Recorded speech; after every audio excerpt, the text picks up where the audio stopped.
The sleek crystalline vessel descended from the clouds above Seoul's skyline, casting prismatic reflections across the city's gleaming towers. Traffic stopped. Pedestrians froze mid-step, faces tilted skyward. News helicopters circled at a safe distance as military jets maintained vigilant patterns overhead. Tae-won Kim straightened his tie and took a deep breath. As South Korea's senior diplomatic advisor for international security, he hadn't expected to become humanity's first contact specialist.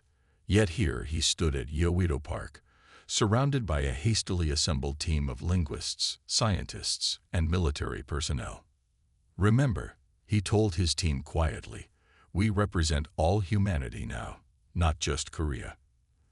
The ship, nearly 400 meters long, hovered silently before settling onto the open ground. No visible propulsion system, no exhaust, no sound, just impossibly perfect movement. For 3 days since its appearance in orbit, the world had waited. Now, finally, a seam appeared in the crystalline hull. Light poured from the opening, not blinding but somehow dense, as if it carried substance. 3 figures emerged. They walked, if that was the right word for their fluid movement, with a grace that made them seem almost incorporeal. Their bodies appeared to be composed of interlocking crystalline structures that shifted and refracted light with each step. Tae-won stepped forward, alone as agreed. "On behalf of Earth, I welcome you," he said, the words feeling inadequate yet necessary.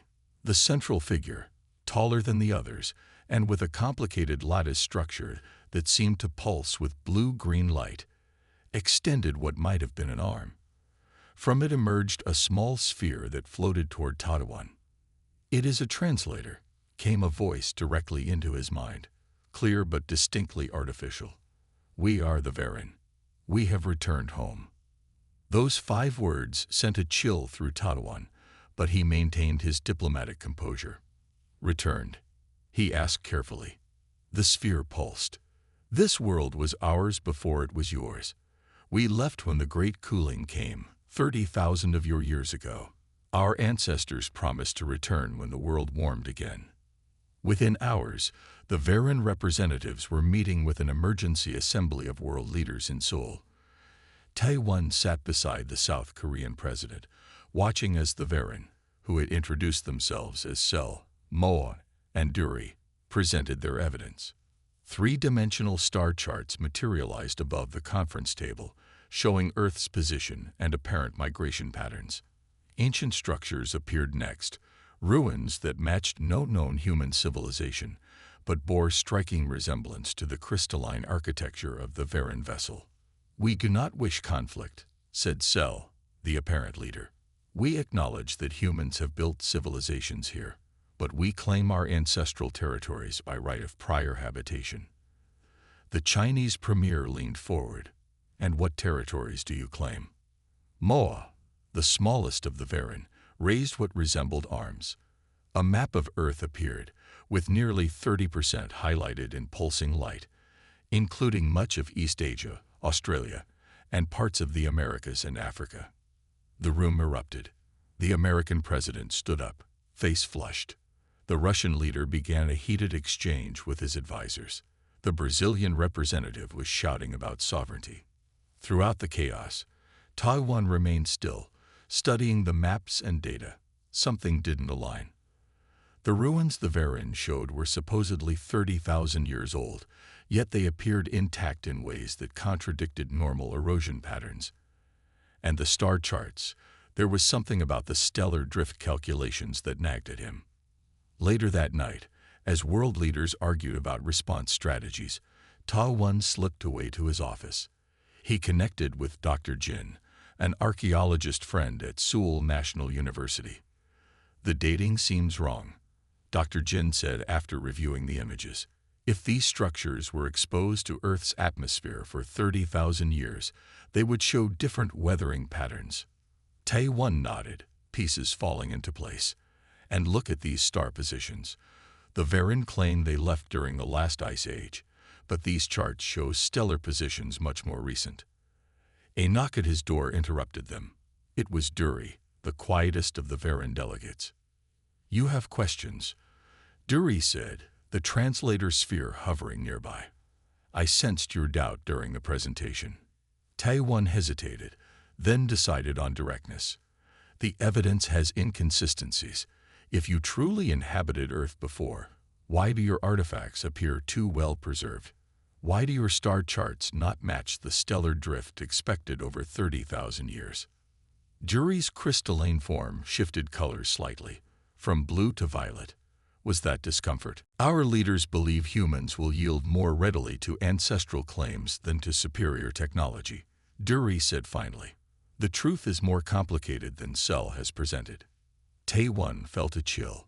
This admission confirmed his suspicions but opened a more troubling question.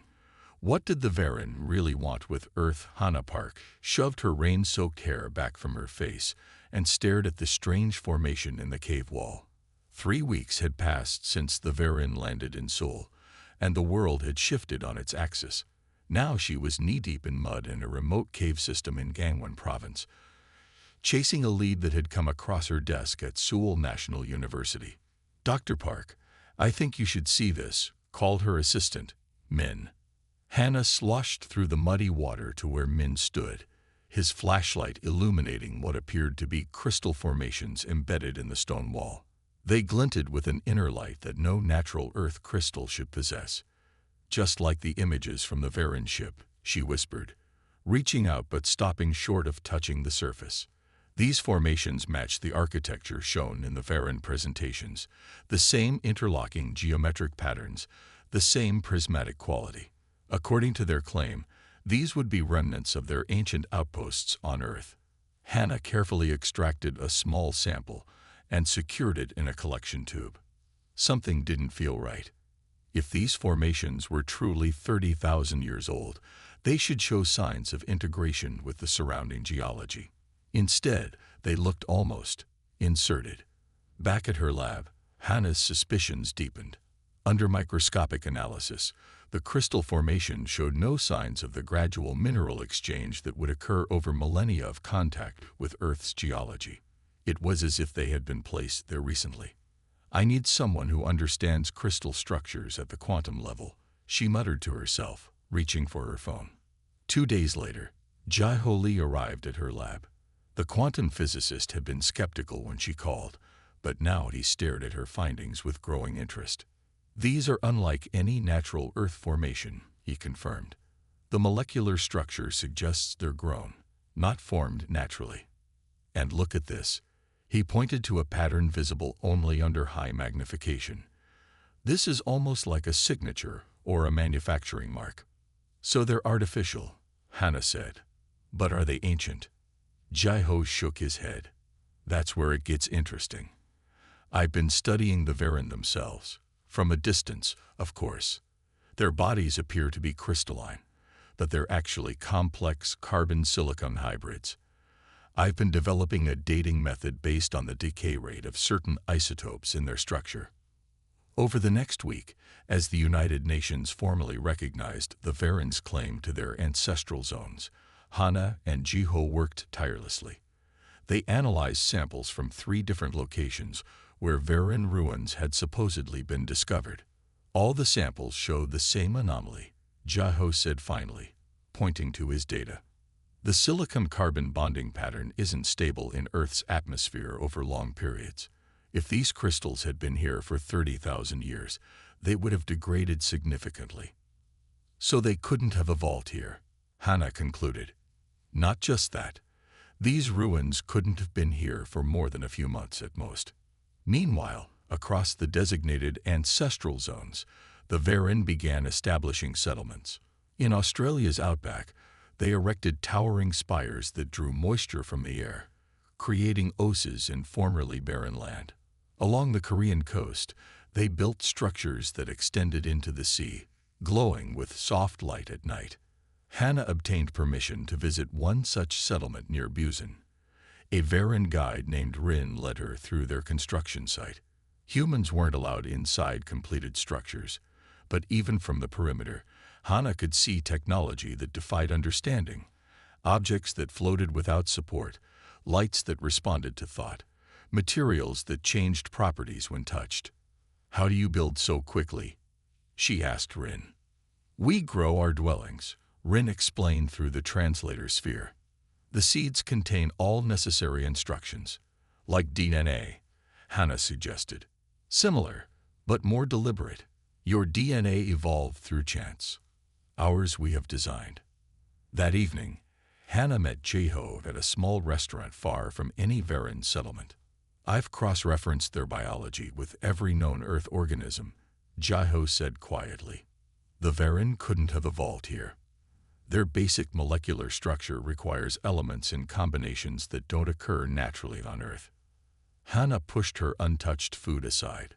"So they're lying about being native to Earth. But why?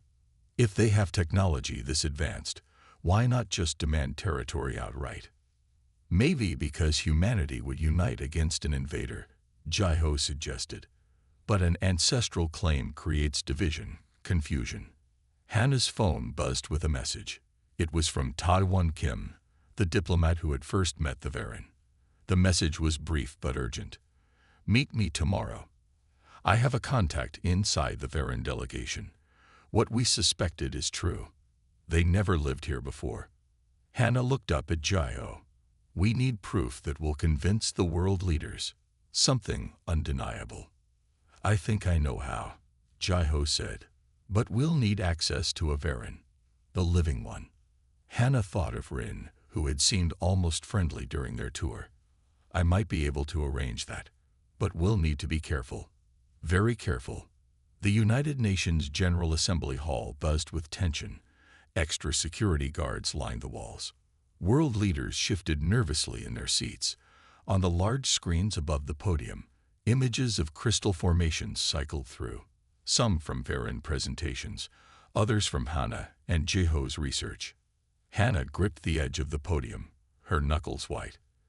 Next to her, Jeho adjusted the microphone. They had 15 minutes to present their findings and change the course of human history. The crystal structures alleged to be ancient Varan ruins could not have existed on Earth for more than a few months. Hannah began, her voice steady despite her racing heart. "We've analyzed samples from 7 sites across 3 continents. All show the same anomalies." Jeho stepped forward. "The silicon-carbon bonds in these structures degrade in Earth's atmosphere. If they were truly 30,000 years old, they would have broken down completely." Murmurs spread through the assembly. In the front row, Ta-1 Kim nodded encouragingly. Beside him, the 3 main Varan representatives, Sel, Moa, and a new ambassador named Sumin, sat perfectly still, their crystalline forms reflecting the overhead lights. "Furthermore," Hannah continued, "we found evidence of deliberate placement. These aren't ruins that were buried over time. They were inserted into these locations recently." The screens changed to show microscopic images. "These are tool marks. Modern tool marks. The crystals were placed using precision instruments, not left behind by an ancient civilization." The hall erupted in questions. The Secretary General called for order. Jeho presented their final piece of evidence. "With the help of a Varan individual who wishes to remain anonymous, we've also analyzed the biological structure of the Varan themselves." He nodded toward Ta-1, who had helped arrange their secret meeting with Fury. "The Varan physiology requires elements in combinations that have never existed naturally on Earth. They could not have evolved here. They are not returning to an ancestral home. They have never been here before." The room fell silent. All eyes turned to the Varan delegation. Sumin, the new ambassador who had arrived just days ago, rose from his seat. His crystalline form was larger than the others, with complex patterns that shifted from deep purple to blue as he moved toward the podium. "The humans are correct," Sumin said, his translator sphere projecting his words clearly across the stunned assembly. "We have not been honest about our origins or our intentions." A collective gasp filled the hall. Security personnel moved closer to the stage. "Our world is dying," Sumin continued. "Not in centuries or decades, but in years. Our star has become unstable, emitting radiation that breaks down our physical forms. We searched for a compatible planet and found Earth." Images appeared on the screens. A distant star system, a beautiful crystalline world, then the same world with dark fractures spreading across its surface. We believed that humans would resist an outright request for territory. Our leaders decided that claiming ancestral rights would create division among your species and allow us to establish our presence with minimal conflict. The Secretary General stepped forward. You plan to deceive us rather than ask for help. Yes, Su Min admitted.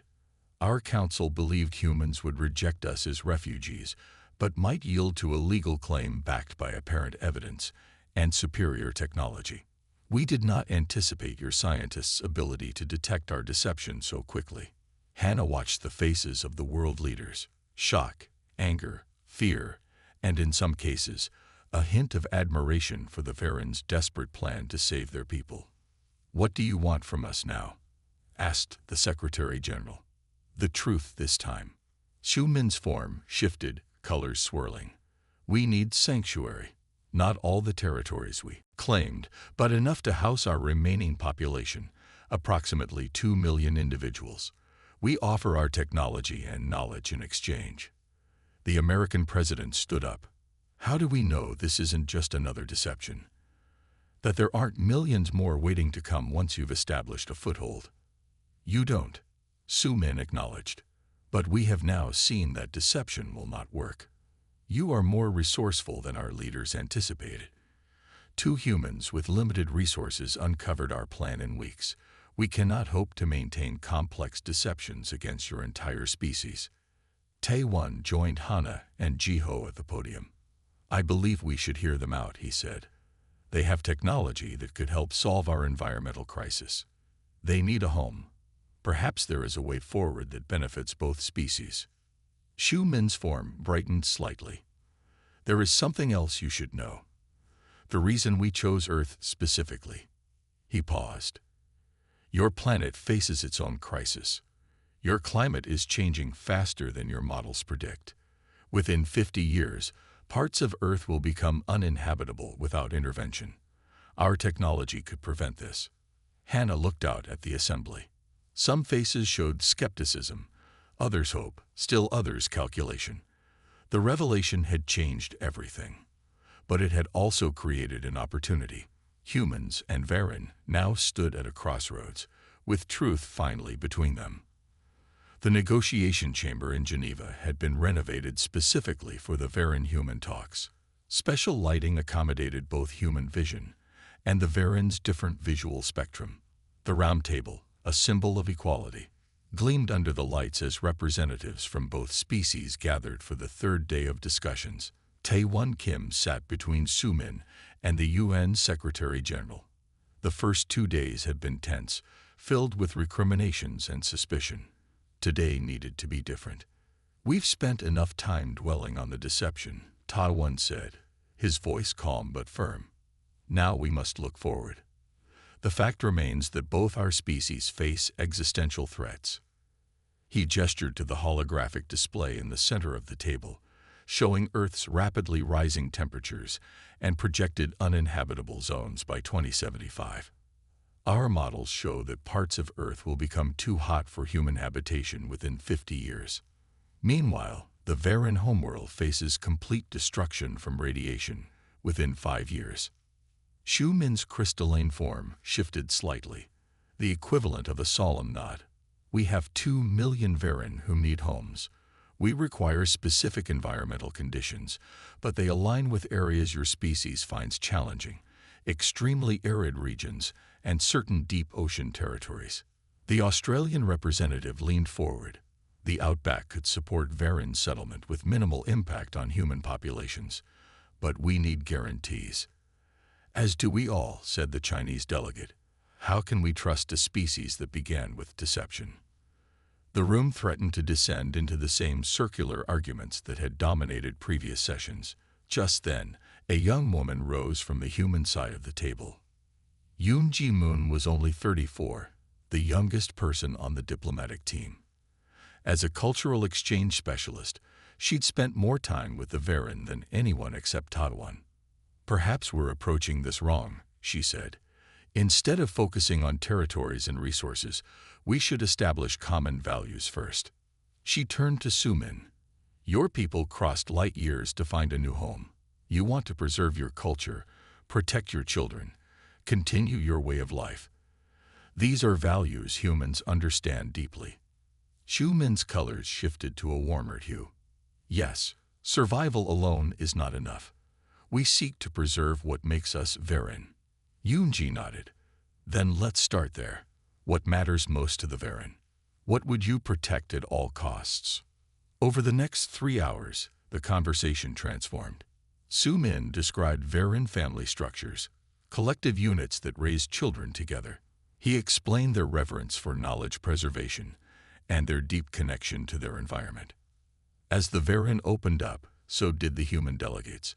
They shared their own values: freedom, dignity, progress, compassion. Despite their vastly different biology, the two species found surprising commonalities. What if, Yunji suggested as evening approached, we create joint communities, not separate territories, but places where both species live and work together, with appropriate accommodations for our different needs?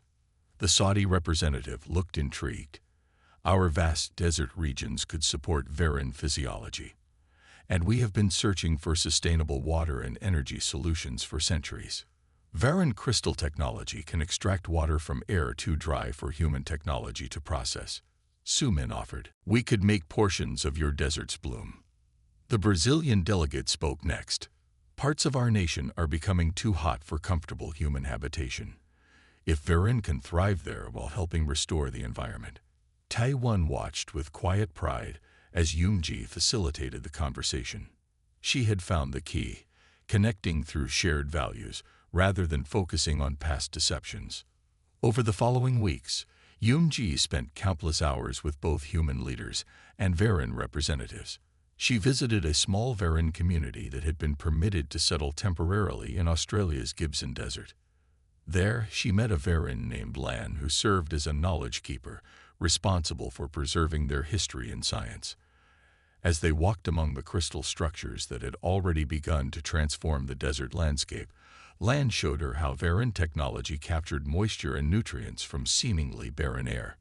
Your species fears ours will take over, Lan said, colors shifting to a thoughtful blue. But we need different things to thrive. The places most difficult for humans are often perfect for us.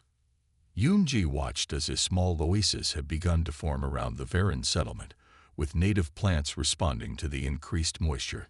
And if we work together, she said, both our species get what they need. When she returned to Geneva, Yunji brought images of the Australian pilot settlement. She showed how the Varen structures were creating microenvironments that benefited local ecosystems, not destroying them. We propose a 50-year integration plan, she announced to the assembly. Joint settlements in 12 regions across Earth, focused on currently uninhabitable or sparsely populated areas.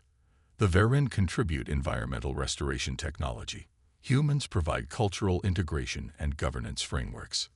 Taiwan watched the delegates' faces as understanding dawned. This wasn't about giving away territory to aliens.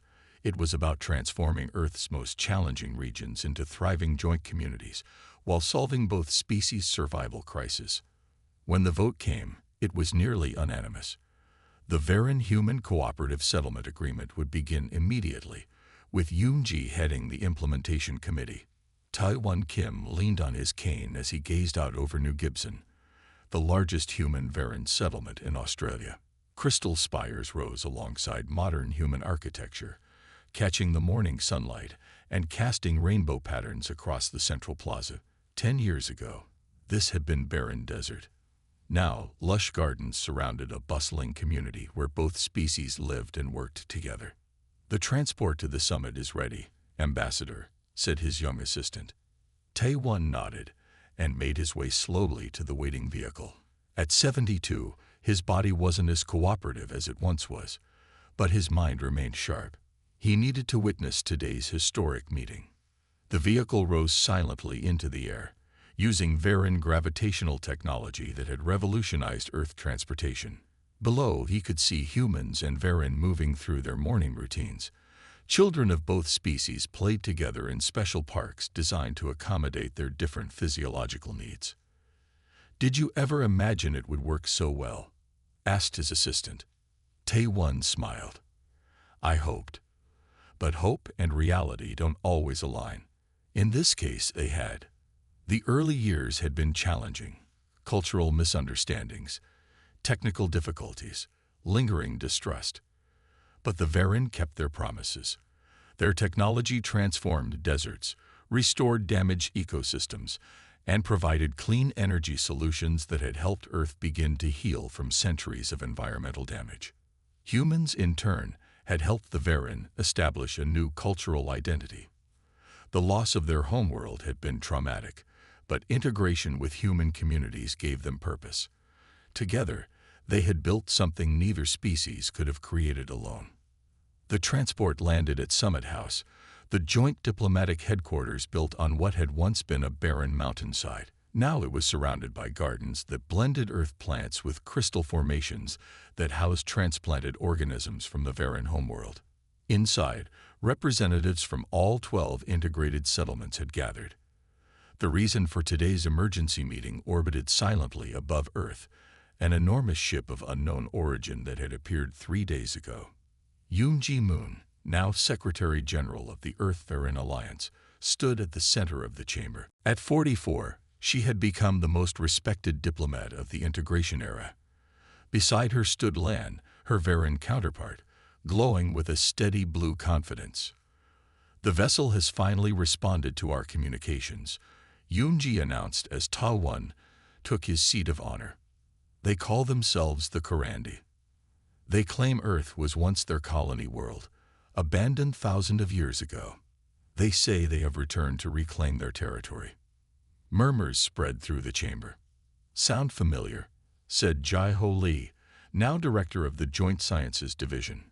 The quantum physicist had aged well, his face lined but energetic. Hana Park, seated beside him, nodded grimly. "Very. Have they presented evidence?" "Yes," said Lan, his crystalline form shifting to display images. "Ancient structures supposedly buried beneath our oceans, star charts showing migration patterns, biological markers allegedly connecting them to Earth's early life forms." Tae-Won studied the images. "The same approach we used," he said quietly. "But this time, we know what to look for," Yoon-ji said. "Joint human-Varen science teams are already analyzing their claims. Initial findings suggest fabrication similar to what the Varen attempted 10 years ago." Shu Min, who had become a respected elder among the Varen community, spoke next. "We recognize the strategy because we employed it ourselves. The Kurandi likely face some existential threat and seek a new home. The difference," Lan added, "is that Earth is now protected by 2 species with combined knowledge and technology far beyond what either possessed alone." Yoon-ji nodded to a technician, and a new image appeared. A joint human-Varen defense fleet in orbit, positioned between Earth and the Kurandi vessel. The ships used Varen crystal technology powered by human innovation, creating vessels that neither species could have built independently. "We've sent this message," Yoon-ji said. "We reject their territorial claims, but offer dialogue about their true needs and potential cooperation." Tae-Won felt a surge of pride. 10 years ago, humans might have reacted with fear or aggression. The Varen might have seen another competitor for limited Earth resources. Instead, 2 formerly separate species now stood as one. "The Kurandi have requested a face-to-face meeting," Yoon-ji continued. "They've agreed to send representatives to neutral territory, our joint lunar base." She looked directly at Ta-Won. "Ambassador Kim, we would be honored if you would join the diplomatic team. Your experience from first contact would be invaluable." Tae-Won smiled. "My traveling days are nearly over. This is your moment, Yoon-ji. You understand better than anyone that strength comes in many forms." Later, as he watched the diplomatic shuttle launch toward the moon, Ta-Won reflected on humanity's journey.